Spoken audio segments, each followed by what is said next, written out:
La mia cittadina è stata magnifica, dicerai, di un paese perché non c'era mica pensiero, eravamo tutti insieme, campavamo un filo di vita ma che passava senza, come dicevo, senza pensiero. E la mia cittadina è stata di nuovo fatta di responsabilità perché a 6 giorni eravamo in una famiglia di pastori, eravamo obbligati ad andare a lavorare verso 7-8 anni, andare a aiutare per fare per i capri, per mugna, eccetera, eccetera.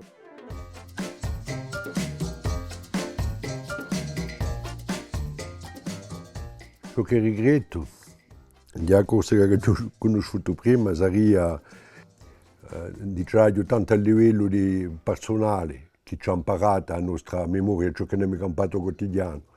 Per me è cruciale la memoria, di sta gioventù, che mi ha imparato a fare una scelta della mia vita, che da essere qui o che da essere in continente. E a livello diciamo, collettivo, era ciò che ci faceva imparare a campare insieme. E ora, come diceva Antonio Ciosi, si innamora a maniera di campare uno con l'altro. E voilà, il regretto che taglia ora, voltando nel continente, sono 10 anni ora che sono voltato, sarebbe di lì e mi perso questa maniera di campare insieme.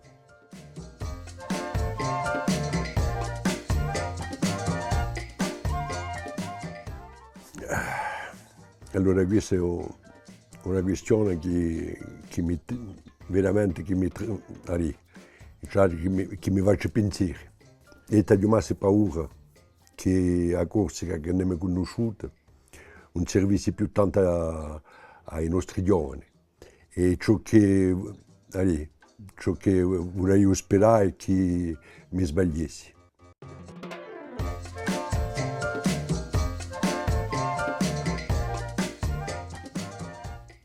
Non si può mica essere pessimista perché così no cioè mettersi in una rotta è più veranimo.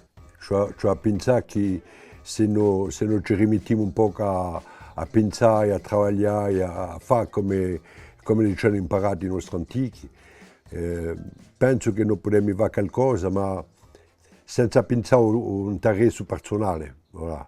E cioè pensare al collettivo, e c'è talmente cosa da fare in Corsica.